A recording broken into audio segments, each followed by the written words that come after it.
Сайдмұрат Абылатовтың «Қарыз қарша ериді. Құмырсқа фальсапасы» кітаптар сериясы 2 миллионнан астам тиражбен таралды. Қарызды жаңа мүмкіндікке айналдырыңыз. Автордың алғыс сөзі. Қадірменді оқырман, бұл кітап менің жеке тәжірибем негізінде жазылған. Бұл жерде айтылғанның бәрін қарызға батып бастан өткердім. Барлық қиындықты жеңе отырып, мен бірнеше мың адамға қарыздан қалай арылуға болатынын үйреттім. Сондықтан кітапта сипатталған барлық кеңес практикалық және нақты. Ешкім қарызға батуды, бейшара болуды армандамайды. Бірақ жетістікке жету жолында бұл жағдайға әркім душар болуы мүмкін. Мұны жаттығу деп қабылдауға болады. Осылайша өмірдің өзі жауапкершілікті мойынға алуды үйрететін шығар. Қарыздан құтылған кезде жетістікке және табысқа жетуге деген мүмкіндігіңіз артқанын білгейсіз. Өкінішке қарай, мұндай жағдайда көбі өзін жоғалтып алады. Арманынан бас тартып, бастапқы нүктеге оралады. Кейде тіпті суицидке де барады.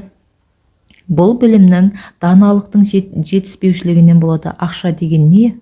Ақша бұл қарыз, немесе сіздің идеалды қызметкеріңіз. Бұл тиынның екі жағы іспеттес. Білім мен дағды ақшаны жақсы жұмысшыға айналдыра алады. Бұл кітапта мұны қалай жасау керегін, яғни қарызды қалай байып кету мүмкіндігіне айналдыруға болатынын айтамын. Кез келген мақсатқа жету үшін ресурстар қажет. Олар әртүрлі болады.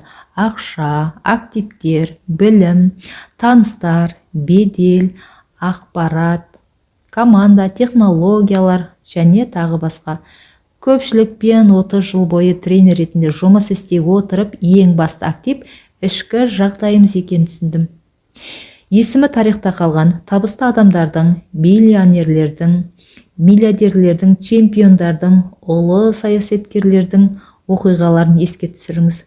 Олардың көпшілігінде о баста ешқандай ресурс болмаған, бірақ олар қалайда мақсатқа жетуге құштар болды. Сонымен қатар армандарына кәміл сенді. Олардың ішкі күйі стандарттан жоғары болды, яғни олар фанатикалық деңгейде сенім артты. Миссиясы орындалатынына еш шүбә келтірмеді. Ал қалыпты деңгейдегі күй жаман емес, бірақ басқалар сияқты өмір сүруді білдіреді. Нормадан жоғары көңіл күй болғанда, ойластырғанды жасағанда, оқығаныңызды тәжірибе жүзінде іске асырғанда қуанасыз, позитивте боласыз және ерекше құлшынысты сезесіз. Адамның өзіне деген сенімділігі артқанда осындай күй пайда болады. Мен ішкі эмоционалды жағдайды айтып отырмын. Көптеген адам білім алады да, оны өмірде қолдана алмайды. Олар жиі уайымға салынады, жанжалдасады, келіспейді, күмәнданады, депрессияға ұшырайды және тағы басқа. Себебі көңіл күйлері көбіне қалыпты деңгейден төмен болады. Сосын олар мұны өмір салтына айналып кеткенін байқамай қалады. Қадірменді оқырман, қолдан келгенше өзіңізге деген сенімділікті арттырыңыз. Көтеріңкі көңіл күйде жүруге, мақсаттан айнымауға, құлшыныстан айырылмауға көбірек уақыт бөліңіз. Сіздің ең маңызды активіңіз ішкі эмоционалды күйіңіз. Бастысы ақша да, білім де, адамдар да емес. Көңіл қошыңыз. Бүкіл қиындыққа, қарызға, ресурс жетіспеушілігіне қарамастан позитив көңіл күйіңізді сақтай алыңыз. Мүмкіндігіңізді тауып, бәрін ойластырғандай жасауға қауқарлысыз.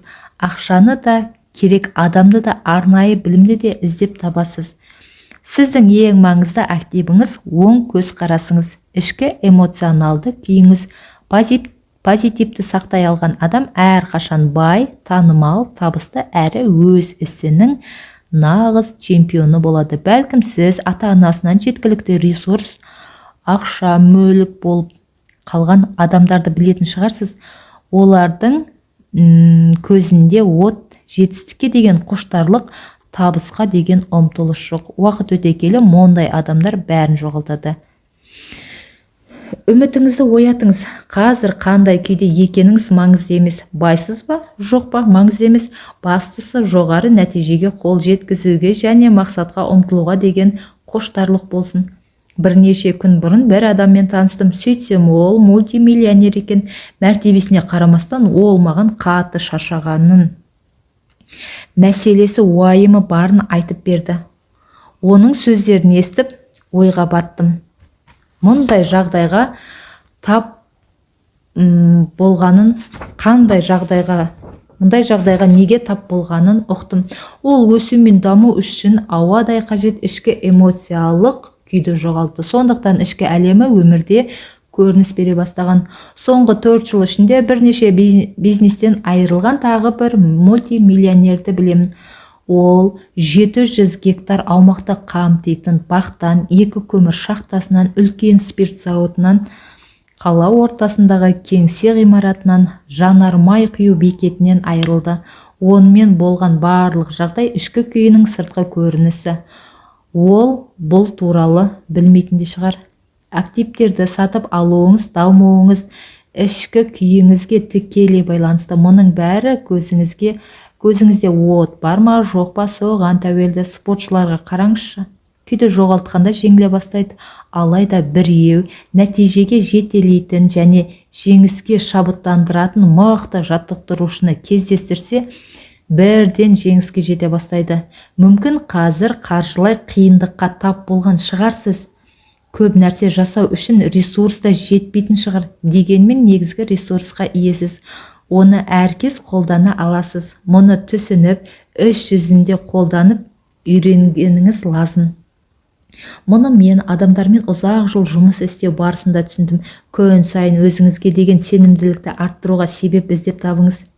Нәтижелерді жинауға тырысыңыз, ал нәтиже әрекетіңізге байланысты. Күн сайын тырысыңыз, әрекет етіңіз. Егер өзгеріс болмаса, онда әрекеттің де болмағаны, тіпті теріс нәтиженің өзі жоқтан жақсы.